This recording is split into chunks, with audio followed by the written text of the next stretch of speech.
Ayan, na-miss ko na mag-ano sa YT ko. Tagal ko nang hindi nakakapag-upload sa YT na ganito, na nagmumukbang ako, nag-unbox ako. Ayun na nga, so, kamusta kayong lahat? Kwento ko lang kung ano yung week ko ngayon, kung ano yung nangyari sa akin.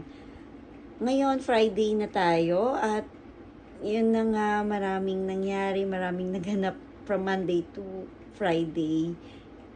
At nalulungkot talaga ako ngayon kasi may emergency sa amin, sa isa kong kasamahan.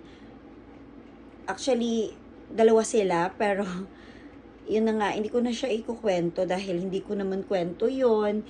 Gusto ko lang i-share na sa lahat ng mga OFW, laban lang tayo. Kaya natin to hanggat kaya, hanggat may pangarap, go lang tayo ng go. Pero pag ingatan din natin yung mga health natin at be strong lang tayo sa lahat ng mga nangyayari. Lahat naman ng mga pangarap natin talagang matutupad, porsigido lang tayo.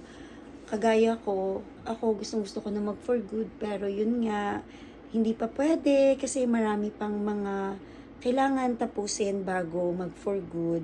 Iba pa rin kasi sa lugar natin, sa Pinas, ayan, iba talaga.